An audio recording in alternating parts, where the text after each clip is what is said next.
Hello, everyone, and welcome to Indie Game Arcade, a podcast all about indie games. And this episode, we're going to talk about UFO 50. I know it's UFO 50. You had me question it for a second. I was like, no, it doesn't make sense. There's a literal UFO all around this game. I just want to see if you were paying attention. I'm paying attention, but now I'm coming in hot. Now I'm angry. Like, why would you start the episode off this way? I was just trying to get your energy up. I wanted to get you hyped up. That's not hyped up. That's negative. Now you're hyped and mad. I'm hyped down. My name's Chris. I'm Joseph. And well, now you've gone from angry to sad. I'm disappointed. It sounds like. Yeah. No, I'm not mad. I'm just disappointed. That's even worse.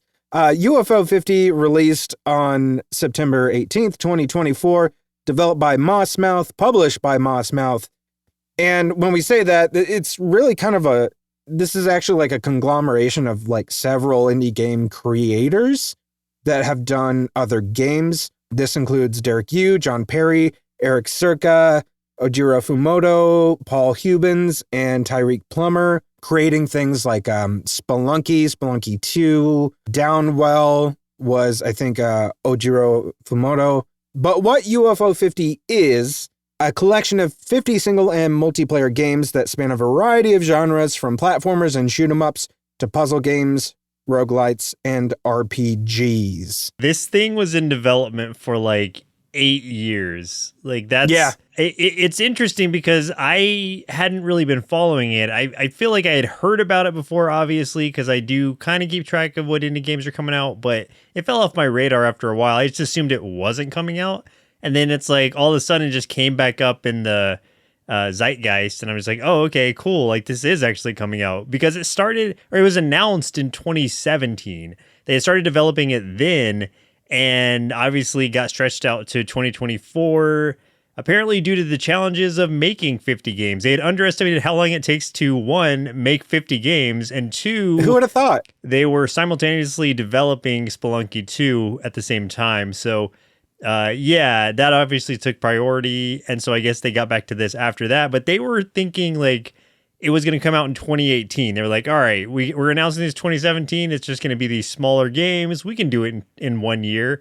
No, that didn't happen. Does it make you question, because like you and I are working on our first game together now, and we're like, we're going to try to get this thing out within about a year's time frame. Do you think now we see this and we're like, should we be doing 30 games within a year based off of these guys? I mean, like, what is the math behind that, right? If we're talking 50 games, how many games is that a year if we divide that into 8? What even is math? You know, what is math? I'll tell you. I'm legitimately asking you. I have no idea. So, okay, let's say 50 games developed over 8 years. That's 6.25 games a year. So that means if we're not making at least 5 or 6 games in 1 year, we're underperforming. And what are we doing? Yeah. Even though they're like each game is a different game, there is an overall like story wrapped around the launch of this game. Yep. So it is supposed to be from 1982 to 1989. UFO Soft published a variety of games for their LX game console, and these games range from platformers and shooters to sports games and RPGs, but the LX game console and its catalog were forgotten over the decades, until now, where 50 of these classic games for the LX console are now available in this single collection, and it's called UFO 50. So yeah, they basically built like this whole thing as like a fake company in the 80s that published like all these games, and this is a collection of 50 of those. And my big question that I want to ask you is, does it actually feel like it when you log in and boot this thing up? I want to say, I mean, there's only so much they can do to make it feel that way, right? Like, you really have to kind of just go along for the ride here and accept that this is the world that you're kind of being transported into. Ultimately, though, like, that's something I kind of like sweep under the rug or just forget about as I am continuing to go through these games. And it just feels like just a regular collection of games.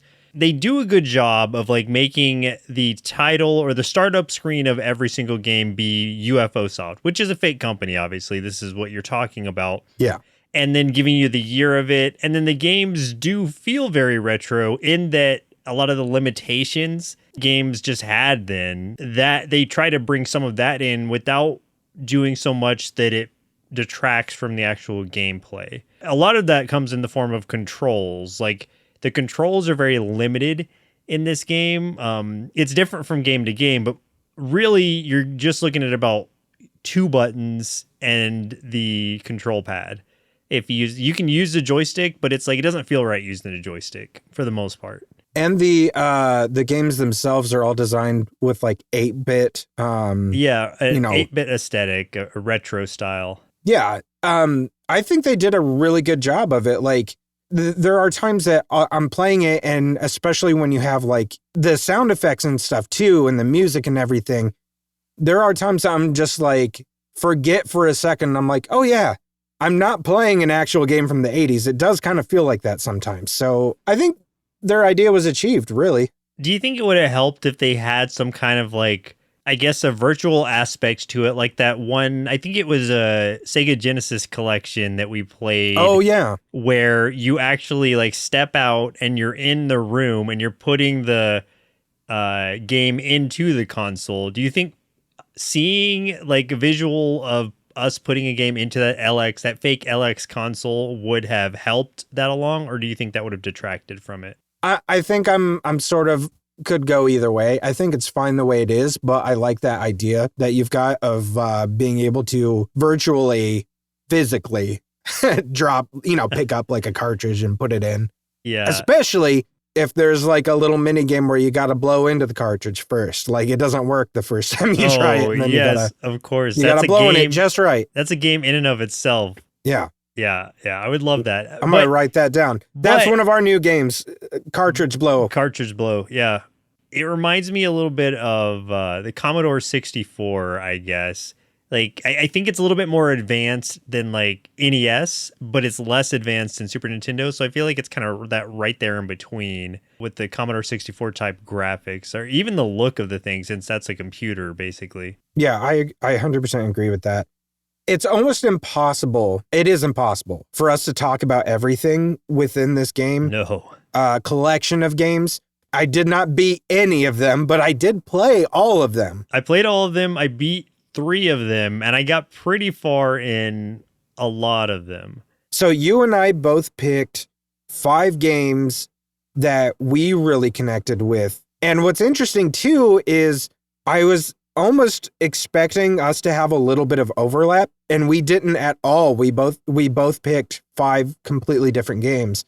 So yeah, I'm interested to hear your experiences with these 5 games and how they differ from my experiences with those games too, especially because there's one specifically, actually 2 of them, that I didn't connect with. But I felt when I was playing it, I bet this is one that Joseph's going to be all over because this is extremely difficult. So yeah, I'm excited to hear what you have to say. But why don't we start with Barbuda, though, which is the very first game in the entire collection. If you are looking at it from like the chronological order, you can order it in a variety of different ways. You can order it either chronologically, which is like the quote unquote year they came out, by like the type of game it is. Like, is it a more casual game or a game that would take longer? And there's so many ways you can order it. I don't even remember them all, but I know there's like a ton of different ways you can reorder it. I just wanted to keep it chronological so I wouldn't get confused or miss any games. So I just went through kind of like from left to right. But Barbuda is the very first one. And this one is probably the one you're going to like least of all. If I'm guessing, I'm going to say most people are going to, if they played only this game, they would go away with the probably pretty negative experience. The like fake lore behind it is like, this is the first game they made. It was something they made behind the scenes while they were developing other games. So it was like a personal project type thing. And it is like a really tough retro style platformer with a very slow methodical movement and short range combat that makes like everything you do feel kind of challenging. You have to be so deliberate about everything that you do here. I was very confused by it at first, but that kind of intrigued me, so I wanted to keep going. And this is one that I beat because I had to. Like, I challenged myself to do it. It took me probably about 2.5 hours to do. It's not like they're throwing new things at you. Like, every room is laid out in a particular way, and you just kind of have to really explore and do a lot of trial and error. And so, like, basically the next time you come in on the next run, you're going to be like, okay, I know if I break this, then a coin's going to come out, or I know there's a trap right here, so I need to jump over that brick, or else I'm going to get crushed from the ceiling falling on me, which is on the very first screen. That can happen. You can die on the very first screen. That is the most bold move I think they could have done, where when you open the game, the default order when you first play this is chronological order. So Barbuda is the very first game if you like start fresh. And you go in, and as soon as you move to the right from the starting screen of this, you immediately get killed. That is so bold to like know that you're going to frustrate those players like right away. But it also is kind of like showing you like, I know what this game looks like. This looks like those retro style kind of games. This looks like a simple 8-bit thing. There is a lot more to it than that. This has modern sensibilities, because you think about games, let's say like Elden Ring or something, there's that one enemy like right at the beginning that kills you. You can't stop him. It's very much akin to that. That's as far as sensibilities. Most Souls games are like that. There's going to be like not an unkillable enemy, but one that's like well past your level. You can beat it, but it's going to be really, really hard. You're not meant to beat it initially. And that's kind of, it's a little bit akin to that, but this one is like, you really have to be paying attention to clues that are very cryptic. There's one that's like, you have to do what it takes to make an omelet, and that is which is break an egg, and your lives are eggs. And so there's a spot where you literally have to like kill yourself to progress, and you wouldn't know it. Like, there's not like a arrow or anything pointing to it. It's just like, well, I guess I just am going to try it out. And that's kind of what a lot of this is trial and error.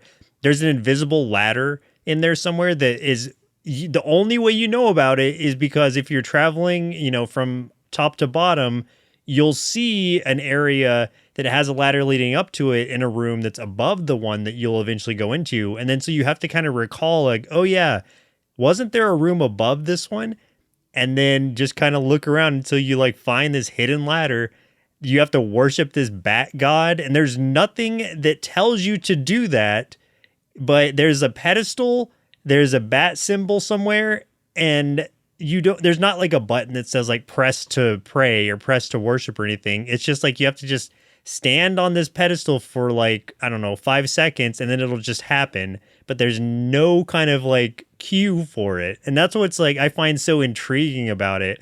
And that was so fun for me to just like try and experiment through. But I say that knowing that a lot of people will just fall off this game and will not have the patience that I did with it. But it intrigued me. I'll say that much. That's one that I will probably spend some more time with eventually. But I was like, I've got to move on because I will be stuck here for the rest of my life.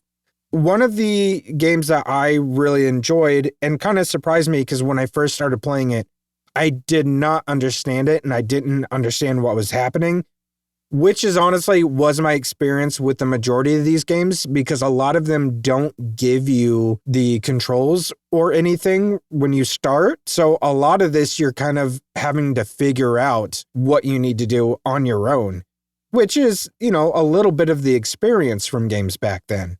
This one is Avianos. This was like a strategy-based resource management and tower defense kind of game rolled into one. Very much like part Settlers of Catan, part Risk, but with dinosaur gods and bird armies. So you have one castle, enemy has another castle, and it is your job to obtain 4 castles to beat that level and move on. You have to pray to one of a few randomly generated dinosaur gods who will give you certain resources or more guys for your army or more seeds, and seeds are used as currency. And then you have to move them to different points on the map, try to take more castles while your opponent's doing the same thing. And so there does come like skirmishes, and you have to then strategize about how you want to attack. So if you are being attacked, like say your tower, you could get easily overwhelmed, but you could choose to keep your guys to hold their position, which I have found usually is the key to let the opponent try to come in, hold your position, do not have your warriors run out and attack, so that your archers can just pick dudes off as they come in and then wait and attack once more of them have been picked off, and then it'll be easier to win. It was one of those ones where like I didn't understand it for like the first 10 minutes. And I was like, this kind of sucks. Then like something started to click and I'm like, oh, okay, I think I'm starting to understand what this means. I think I understand what I'm getting by praying to these dinosaurs. Oh, okay, I think I understand this combat now. And it just kept like me understanding one thing rolled into me understanding more things, and then me being able to strategize. And it became a really fun experience. It was one of those ones that I thought, okay, I'm just going to play it, figure it out, like if I like this or not. But it became one that I was like, oh, I ended up playing it for like an hour or so, and definitely want to play more of it. Yeah, that one was really interesting. I did play that one, and I was also very confused when I started it because there's no instruction manuals or anything for this, which I like. I'm glad they don't have any kind of guidance. You just have to figure it out. It's just one of those. This is like a great example of just use your brain. Just get good. Yeah. Like you'll figure it out if you just give it a chance. That's really what it is. Like some things you'll bounce off of once you figure them out, but some things you'll be really intrigued by, like this one. And I also like played this one probably for about an hour as well.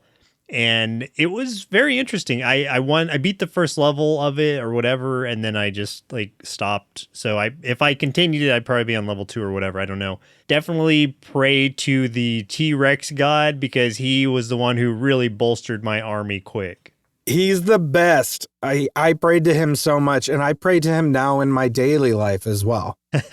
As you should. To bolster my armies. Yes. Your next one is Ninpek. Yes, my next one. Ninpek is a very basic, it's the, I think, second or third game on that. Yeah, I think it's the third game on the list in chronological order. It is a side-scrolling ninja platformer with the overall goal of retrieving your hamburger that a giant octopus has taken from you and your friend. And so... Sounds good. It's a lot of fun. It's a very challenging but rewarding kind of gameplay, and it just feels, it's got a good flow to it. It's a auto scrolling, so it's moving constantly. You kind of have to like keep up with the screen, but it's not very, I say challenging, but it's not like super hard. Like I got to the last boss earlier today. It's not very long. I didn't beat that boss because I didn't know I was going to get to it, and I had very little health left, but it's something like if I played it again a couple times, I'm sure I could like beat it. You're just kind of getting one-ups as you go through that are in the form of these balloons that come in. You're really kind of doing a score chase for a lot of these, and this one's no different. Definitely collect any hamburgers you see because those are 500 points. That's going to net you the most points, but it seems like hamburgers they have some kind of like unique unlock kind of qualifications. So they're not just going to be there on the screen. You have to do something in a certain order, and then these hamburgers will just pop up, and you go grab it, get your 500 points, and prosper. But this is just a really fun game, and I enjoyed it. There's nothing too complex about it. It's just a fun side-scrolling ninja. You're throwing shuriken. This was the first one of the ones that you had that I did not enjoy my time with. And it's not because it's not a good game. It's not because it's not a good game. It's because I'm not good at this kind of game. It was very difficult for me. There was so much going on, so many things flying at you all at the same time.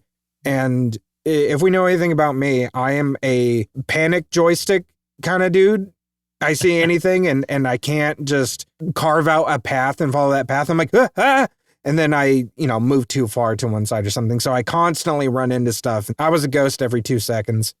So it's one that maybe I'll come back to, maybe, but with so many other ones that had my interest, this one was like towards the bottom for me specifically. This one, it's just very arcadey. Like, it's one that you're not going to spend. It did feel like an arcade game. You're not going to spend hours on. Like, I think like one run through would probably take you like maybe 10 to 20 minutes. I don't know. I don't even know if that long. If you just do a straight run through and you don't die, because the screen's moving itself. So it's not like you can just stop and, hold it back. So I don't know. It doesn't take long to beat, and it was really fun for me. Here's one of my absolute favorites. I really like Bushido Ball. I had such a good time with this. It's basically like a tennis game, but with samurai and ninja, and they have special abilities, like they can power up their attacks, and it's just, oh man, it's addictingly fun. It goes in like a tournament kind of style where you pick who you want to be, and then it randomly matches you up against your opponent. And then it does kind of like almost like this Street Fighter Round the World tour kind of thing where you have to beat every other character then to beat the game. So Japan. This is one. It doesn't do that. Japan. Yeah. This is one that I thought I was going to beat. I really thought so. I literally had one person left, and then I got taken out. Oh, man. But this is one that I could play over and over and over again. It's so simple, yet there's just so much about the abilities and everything of each character. And also all of those characters have different stats that make them either faster or more powerful so they can hit the ball faster. Some of them have better recovery time because there's an element to this where if you hit the ball with your weapon, like your sword, you're just straight up hitting it across. If you're hitting it with your body, like you moved into the space where the ball was, but you didn't hit it with your sword, you kind of collapse for like a split second. And some of them have different recovery times. So that's another one of the stats that you have to work with. There's just so much to it that makes the experience different when you play. And that for me was a huge win. I really enjoyed this one. I swear to God, I'm going to beat it, Joseph. Who'd you play as? I don't remember any of their names. Well, I just mean like, what was the play style? He was the guy dressed in yellow. I remember that. I just picked the very first dude. The like basic samurai guy. Yeah, that guy is the most well-rounded. I think the guy I picked had more speed, maybe? I don't remember. Yeah. So I picked the Mario of the bunch, and I beat it. Yes. I think on my first go-through. If not my first and my second one for sure. But it wasn't, like, it was hard. I was surprised that I won. It's like once it got towards the last two battles, like those were really hard. And I was body blocking a lot. Like, not just because like the balls were going so fast. There's this one dude who makes them invisible when he does a special. And I'm just like, what the heck? I can't even see it. Like you see like a dust trail under it, and that's it. Yeah, the one guy splits them in two. I know, that sucks too. Yeah, and then like if he powers all the way up, he splits it into three, and you're like, how am I supposed to know which one it is? So yeah, there's a lot of things that are like really tough as it gets further in, as it should be. But I was able to beat it, and I will probably go back to it just for like a match here and there. But like, there's not a lot for me to do. Because I don't. Okay, so I want to say like when you beat it, you get like a gold cartridge. Like the cartridge on your screen turns gold. There's also a cherry cartridge, which is like the ultimate win condition. So with Barbuda, I'll go there first because that's the first one I beat. In order to get the cherry cartridge on that one, I would have to beat it without losing any lives. And it's like, I don't know that I could do Wow. that. I don't know that I have the patience to do that. But yeah, so like there's a lot there for anyone who really wants to like achieve these things. It's like beating it's not enough. There's also the ultimate challenge of beating it and getting the cherry cartridge. That's like the true challenge for anyone who's inclined. This is a completionist dream, I Yeah, think. 100%. Or nightmare, depending, because there is so much to do. But you know somebody's probably got a YouTube video up already that's like, here's, I beat them all, got cherry cartridges on everything, here's how to do it in 10 minutes. The third game that I want to talk about is Devilition. And I was surprised to see this one not on your list because it is so fun. It is like a build and detonate chain reaction kind of game, puzzle game where you're saving these townspeople from this demon invasion, but you're also demons who are blowing themselves up to kill the other demons. I don't understand the lore behind it. It's a grid-based kind of puzzle game where you're setting up, like, let's say one of my demons explodes to the in like a plus sign, like to his left, his right, top and bottom.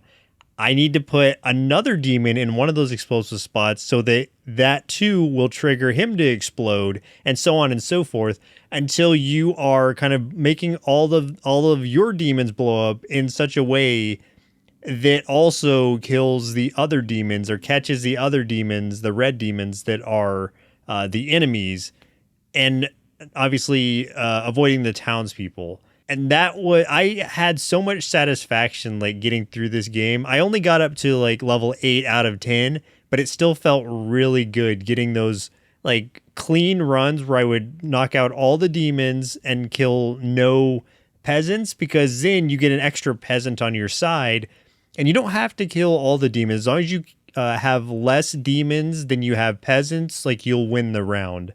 And so like the more you clear out the demons early on, the more peasants you'll get on your side. And then it's just a matter of like, okay, how many demons can I afford to let live? And then it's just kind of strategically working out this whole scenario of chain reaction that I just found a lot of fun in. Kind of surprised that I found it so fun because it's not normally something that I would think I would go for, but this one just felt really good. This is one where I just didn't figure out the play style of it. I just didn't understand it from the get-go. And so I was like, all right, I'm just going to have to move on and I'll come back to it once I look up some info, or if you tell me about it, which you did because you put it in your 5. So now I can go back in and play it and be like, oh, okay, now I have a sense of what I need to be doing. Yes. I'm going to blame maybe the cold I've got, but doesn't mean it's not going to be a good game, because it's one that I'm interested in trying back out, because everything I see about it, that's a lot of people's like in their top 5, top 10. I could see why. There's definitely something. It's very satisfying. Speaking of satisfying, Party House is my number 3. Yes. It's kind of like a deck builder without cards, where you manage your money and your popularity while recruiting potential party goers so you can throw the biggest and best house party without the cops busting you. So you basically start out with just a tiny bit of money. You use that money to recruit a couple people to add to your Rolodex of folks that you know that may come to your party. So you start letting people in through the door. Some of these people will boost or at least give you more popularity, so that starts tallying off to the right. There's other people that will give you more money. So let's say there's like auctioneers are ones that give you a lot of money when you bring them in, but they also make you like less popular. So you might actually lose 1 popularity point that way. Yep. And so there's lots of stuff like that. But then you have some folks that'll come in and they are like really, I can't remember what word they use in the game, but they're kind of dangerous to have in your house. They're like rowdy. So it's like they might have rowdy. They might give you like 3 popularity, but because they have this red X in, if you have too many of those in your house, the cops are bound to show up. Yeah, if you get 3 X's, the cops will show up and stop your party, and you only have, I don't remember how many, maybe 30 chances or something. I don't remember the total of like parties that you can have. I think it's 20. Okay, it might be 20. Yeah, you might be right. And I don't know about all the other levels, but the main goal of the first level is to throw a party where you get 4-star guests in there, and the guests are like aliens. Yeah. So you can add aliens to your Rolodex. You need to be able to raise enough money and add 4 to your Rolodex over the time that you can throw 20 parties. I got 3, and I was so upset that the cops stopped me on my last one, and that was the last party I could throw before I could get my 4th alien. It was a bummer. The lifesavers for me, one was the dog. You recruit the dog, and one time per party, he will tell you who's next at the door. Yeah. So you can choose whether you're going to open it or not. So if it's like, you know, it's going to be another rowdy and you've already got 3, you're like, no, I'm not going to open that door and get busted. So then you just choose to end your party, get what you get. Because if the cops come in, you don't get any of the stuff that you could have earned. So you won't get your popularity, you won't get your money. Right. I'm going to give you... So you don't want that. I'm going to give you my party strat, which was hire a lot of hippies because they lower your rowdiness, I guess. They cancel one of the rowdies out, and get monkeys on your side because they give you so much popularity, like 4 popularity apiece. Even though they're rowdy, if you get a monkey for every hippie you have, then they cancel each other out. And so you're getting a lot of popularity and it's canceling out the rowdiness and you're good. Also, get those dancers, man. Those dancers really stack up. Like if you have 4 dancers, that's 16 total popularity points. That's a lot. Because but the dancers have to come out in the same party because it's like 1 dancer's worth 1, then it's like it goes up to like 5. And then, like, I don't know, there's 8, a multiplier. And then, there's a multiplier, but up to 4 dancers. So you want to have those 4 dancers in there for that guaranteed popularity. It's really nice. Definitely. Yeah. So it's a really fun one. It's one that you can really spend a lot of time in and strategize. And, I mean, it does feel kind of like a deck builder, really, just without because it is like drawing cards. People into your house, basically. Exactly. Yep. No, that was fun. Good pick. The 4th one I chose was Campanella, which I could see being kind of like not liked by everyone. This one has 3 parts to it. This is the other one I did not like. There's Campanella and then 2 and 3, which are all different games. But the first one, I liked 3. Really, I liked 3 the least of all out of those. I liked 3 the most because it felt like Star Fox, and I love Star Fox. Oh, yeah. So, but the first one is like you're using basically the titular UFO from UFO 50, and the controls of it doesn't have like a constant flight. Like it does, but you have to kind of like tap the button as you go to kind of just boost yourself through. I didn't like that at first, but then I got used to it, and it just feels so smooth to like, especially like on when you're going down somewhere, just letting go of the boost entirely and just kind of letting momentum carry you. I really started enjoying that flow. And so I got really far in Campanella at like level 3C or something. I can't remember where I am now, but I was really enjoying my time with it. And same with the second one. I'll just bring that one up while we're talking about it. But that one was harder because that one, you're in your spaceship, but you also have to land sometimes and come out as your person and go into these doorways, and then it goes into a side-scrolling kind of thing. So that's a different game type, but still fun, but a little bit more challenging. I also want to say that the Campanella, which is the name of that saucer, that UFO, is kind of the mascot for the fake company. So it's basically the Mario of UFO Soft. So I just think that's cool. And that's why there's like 3 of those games. And also, the Campanella also shows up in at least 2 other games. Trying to remember. I don't remember the names. I know that it shows up in... it's in a racing game. It's also in... What is that beat 'em up game called? Fist Hell. Fist Hell. It's that thing. It just comes floating through and you destroy it and get yourself some kind of treasure from it. Yeah. My fourth one was Lords of Disconia, which is also somewhat of a deck builder, but not really. And then also kind of like shuffleboard in a way. Yeah, So, or like Beyblade, kind of. yeah, exactly. I loved this one. I played this one. I don't know. I think I played this one the most out of all of them. Really? And yeah, and I got really far in it. Again, it's another one that I didn't beat, but like Bushido Ball, I'm really close to it. Nice. This is one where you are basically recruiting classes of like warriors, but it's like you can get like a rat and an ogre and a warrior, and you're spending money to recruit those to your team, and then you are clashing with the CPU. I don't think this is multiplayer, but I think it would be cool if it was, so that you could play against, other people. That'd be pretty neat. But basically you have like a linear map just from A to B, straight line with different points along it, and you need to get from A to B. But the computer is starting at B while you're starting at A.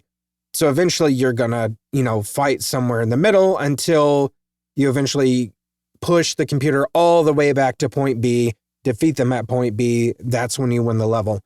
But what happens is, like I said, you're recruiting those classes of warriors or whatever, but the actual battles are like these flat maps, and those different classes that you have are now discs that you then are kind of shooting around the level, and they all have like their own HP with just indicated by dots around those discs. And for every hit, so if I run into, like I pull back my, let's say, rat and fling him across the map, and he runs into two of the warriors from the other side, then he will take 1 HP off of both of them. But what's cool too is there are other things in that map as well, like gold piles. There are things that can heal. There's also just objects that you can, like using physics, bounce off of and possibly hit certain opponents like multiple times. So you might be able to get more HP down, which I was able to do a couple times. So it makes the battles like really interesting. And also some of those classes do have different abilities. Like most of them you can attack with them twice. The rat you can attack 3 times. The ogre can basically stun so that the opponent can't use that disc on their next turn. It's like stuff like that. So it does add a lot of strategy to it, with the fun of just flinging these discs around the map, which is super satisfying. Yeah, that was a cool one. I didn't play that very much. I played it for the first time like earlier today, and I was like, oh, this is really cool. So that's one I'll definitely go back to, but I had a good experience with my first run on it. Yeah, it's very worth it. That was one that I spent like an entire evening just playing that one. Yeah. And having a great time. I could easily see that taking up a lot of my time too. Yeah. The last one I want to talk about is Cyber Owls, which is the last game on the list. And it is so cool. It's such a weird game because it's a multi-genre adventure that starts out as like a side-scrolling beat-em-up thing. That's what I thought it was all going to be. But then it's like every single owl you play as plays differently. You are like these kind of secret agent owls who are going after this criminal empire that's trying to nuke the world or something. Of course, whatever it is, it's something to that effect. And you're having to go through either a beat 'em up, a stealth adventure, like a racing sim. And there's all kinds of different ways that it plays. Then if you lose a level, your companions can come try to save you in like a tactical turn-based kind of style. And it's just like they're throwing so much at you with this that you'll find something you like about it, I think. And plus it's just got that weird charm of being about these weird anthropomorphic owls. And it's a lot of fun. So I really enjoyed that game. I got kind of far in it, but I didn't beat it. So it's one I want to go back to and finish off. Yeah, that was another one that I just didn't get the chance to put much time into it. But I do love me some beat 'em ups and shooters and stuff. So it looks fun. Plus, it's like anthropomorphic owls. So it's like kind of that ode back to like our specific childhood where everything was some sort of anthropomorphic animal with muscles and abs and Yeah, just, it's like, action. what if street sharks were owls? Exactly. The last one I have on my list is Night Manor, which is a point and click horror game. It's good, man. It's so interesting and it's so creepy. You are locked in this house. You are going through it, collecting clues, trying to get your way through this thing. And there's so much like puzzle solving that needs to be done in a typical point and click adventure game kind of style. But with this very sinister looming threat of there is this monstrous looking like fungal infected man in this house with you who will chase you. So like when he comes after you, like he will confront you in the house. When that happens, you can't attack the guy unless you have something very specific that I don't want to spoil. You have to just immediately try to click towards like another door. He'll pop up in that room too. You got to try to click for another door. You have to get away from him and either try to lose him or get to a place where you can hide. And then you end up with like a hiding mini game where you're basically like holding your breath. So you might be hiding behind a curtain. You might be hiding in these bushes and you've got like that bar down at the bottom where you have like a small spot that's like green and the cursor going by and you have to like hit your button at the right time to like line it up to make sure that you don't breathe when the dude's like looking around for you. Because if he does, he's going to kill you if you mess up. So I love that aspect of it. So it almost mixes it with that survival horror kind of thing. There's some real nasty stuff in there and it's really interesting.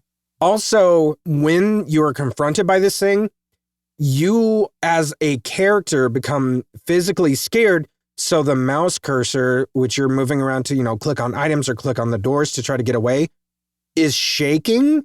So it's like harder to do the things that you want to do. And I really like that they added that aspect to it. I think that's really cool. And I'm sure that might have been in other games before, but I haven't experienced it personally. And I think that is such a cool, tiny little addition to put into a horror game like that. This is the kind of game I just bounce right off of because I understand like people like this type of game, but I'm just not a point and click guy. So it's hard for me to get engaged with that type of thing. I'm sure it's great as a point and click adventure, but the fact that it is a point and click adventure is the reason I probably won't play much more of it. I played a little bit and I get it, but it's like, yeah, not for me. Yeah. How far did you get? I got to the guy, I saw the guy and I saw the screen shaking thing and the guy killed me and I was like, okay, cool. Like you're like, that's it. I just didn't feel like going back into it to try to, overcome it or like, search rooms for things. Like that just wasn't exciting to me. Real quick, I wanted to just spit off like a bunch of the games in here that I liked. They're not in my top 5 there, but ones I would like to spend more time with, such as like Bug Hunter, Mortal 1 and 2, Kick Club, Koala Block, Camouflage, and Valbrace. Both of those I did spend some time with, but definitely want to do more. Rail Heist, Mini and Max, and Seaside Drive. So I'm going to call out Velgress, Mooncat, and Mooncat's one that I feel like a lot of people are not going to like. Man, let me tell you, out of all of these games, Mooncat is the only one I can say I hated that game. Oh, man. I hate it so much. It sucks. It just has intentionally I know it doesn't suck. It just makes me so mad. It has intentionally counterintuitive controls, and that's what makes it like a weird challenge for me that I want to overcome. Blech. Waldorf's Journey, where you are a big walrus that is dreaming. I beat that one actually by surprise today. It's very short. It's shorter than I expected. It's fun. It is fun though. It's like a cool physics-based kind of platformer. Pin Golf just because it's a golf game. Yep. When you're a cyborg. I do like ping golf. Yes. Yeah. Fistel, we were talking about that earlier. It's a side-scrolling beat 'em up. Valbrace, very interesting. I'm not going to talk about these, but I want to. It's fun. Vanger, is that how you say it? Yeah, I think so. Okay, probably. Okay, that one is a Metroidvania. Star Wasper, Rail Heist also. Porgy, which is a cute sub Metroidvania, and Grimstone, which is kind of like a Dragon Quest-esque RPG, but Old West kind of setting. So it's interesting. Yeah, I tried to really get into Grimstone, and I think I accidentally left a place way too early, and I ended up against opponents that I have almost no business against. So I think I just need to start that one over. Yeah. There's one of these games, I don't know which one it is, but one of these games supposedly takes around 60 hours. So there's like full-fledged games in here. I have heard that, and I'm gonna wager a guess it's one of the RPGs. I hope it's not Golfaria. I really didn't like that one. I want to like that one because of how novel it is, but I can't get a good feel for it. Moving around in that one wasn't intuitive enough for me. I mean, we play golf games all the time. I enjoy that kind of style thing, but like I just couldn't find the places I was supposed to be. So that got a little frustrating, and it was just kind of like, whatever. I'm just going to move on. If I had to guess, I would say Grimstone is probably the 60-hour game. That would be interesting. Be very wrong. Yeah, it might be. That's my thought, though. Yeah.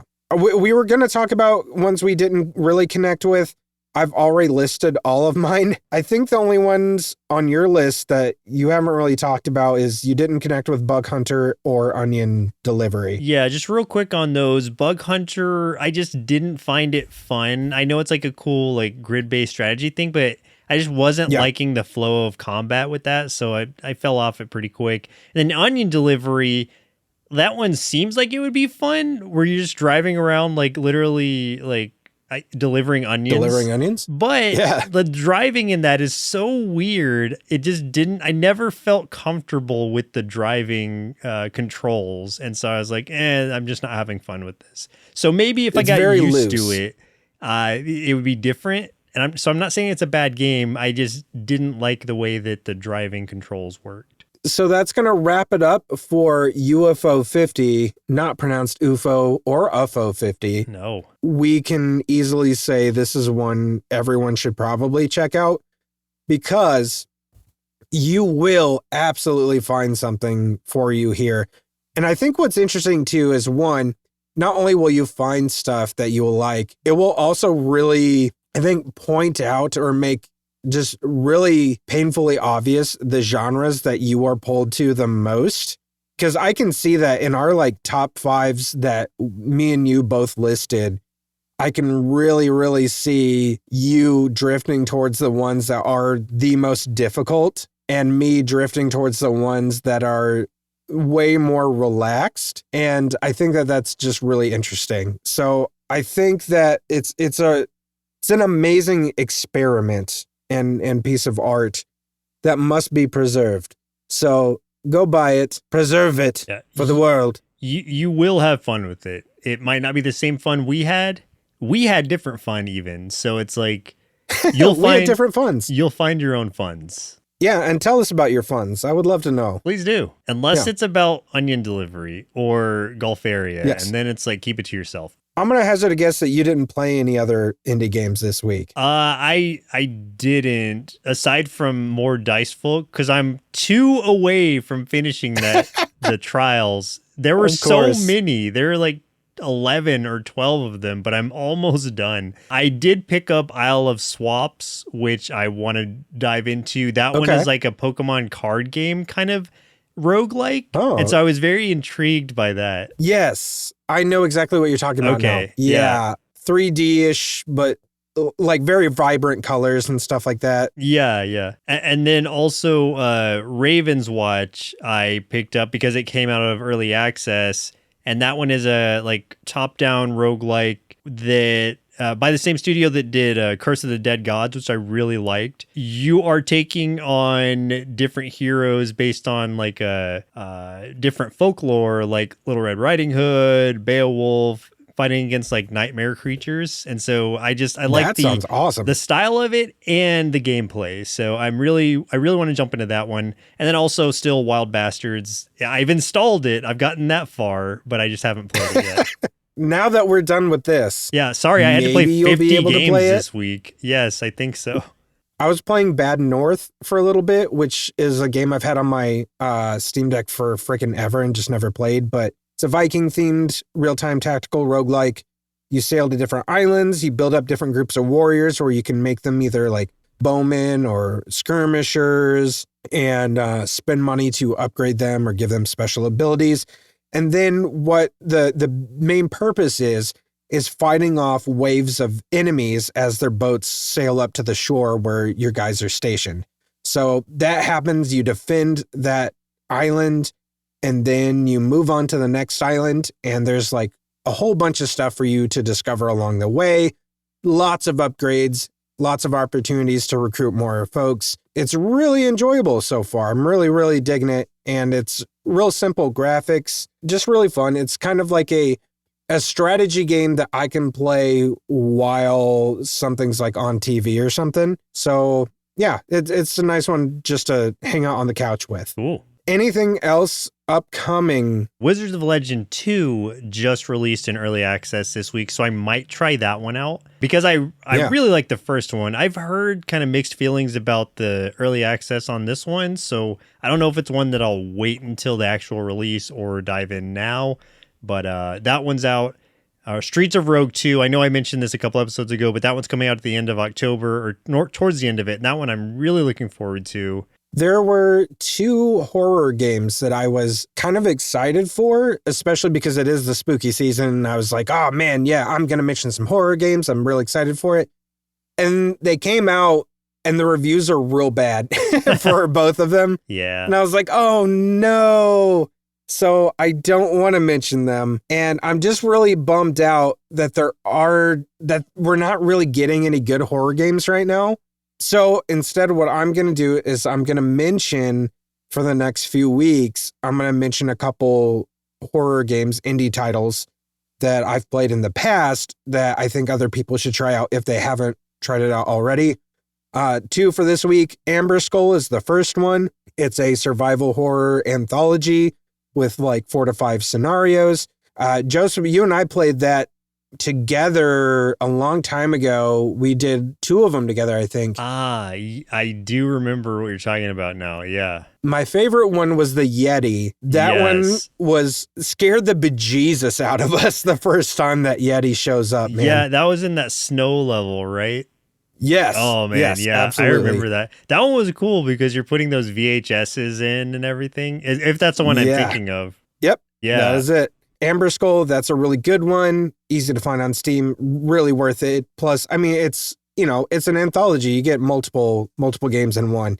The other one is never talked about. There's only like 6 reviews on Steam for this thing, but it's so interesting. It's called Horatama. This is a horror game about a Tamagotchi style pet.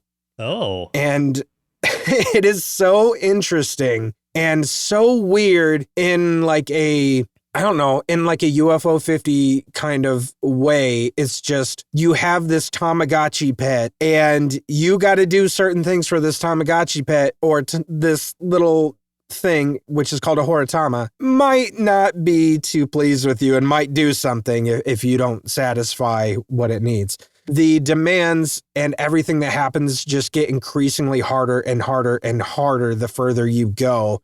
And it gets so scary and creepy and just overall eerie as the game progresses. And it's a short game. And I think the thing's only like $3 or something. So very much worth it. It's a fun little experience. Go check out Horatama, Horatama, on Steam. There's another one that I wanted to call out real quick because it just came out today and I forgot about it, called Kill Knight. And that's KILLKNIGHT. And it is like an arcade action shooter, like twin stick shooter. I don't think it's a roguelike. I think it's like a straight like arcade playthrough type game. But it's kind of the top-down view, and you're just killing hordes of what look like demons. Fitting in with your kind of horror talk right now, it looks like very bloody and like horrifying. So I want to call out Kill Night. Heck yeah. Just came out today, which is October 3rd. Wait, right? It's October 3rd? Yeah. Today is the 3rd. You're correct. So there you go. There's some spooky, scary horror games for you guys to try out for the spooky, scary season. And that'll be it for this episode today. Thank you for listening. If you did enjoy it, do us a favor, share it with someone who loves indie games. If you do want to see some more content from us and also content around UFO 50, you can catch me playing a few of the games on our Patreon over at patreon.com/nerdsloth, where we also have extra bonus podcasts and all kinds of extra content. In fact, we're probably going to go record an extra episode of some of that content after this. Until then, my name is Chris. I'm Joseph. And keep playing through that backlog of indie games that are stuck on that computer, or they're gonna come back and haunt you. We'll see you in a week. See ya. Indie Game Arcade is recorded and produced by Sloth Creative. If you're looking for more gaming content, head over to youtube.com/nerdsloth. For additional podcasts, go to nerdsloth.com. If you'd like to support the show, there are multiple tiers available at patreon.com/nerdsloth, with hundreds of hours of bonus content from everything we do at Sloth Creative, including bonus gameplay videos of the games we talk about on the show. The theme music for the show is Retro Game Tapes by Audio Lime. If you'd like to get in touch with us, or if you're an indie game developer and would like us to consider reviewing your game, send us an email to podcasts@nerdsloth.com with the subject line Indie Game Arcade.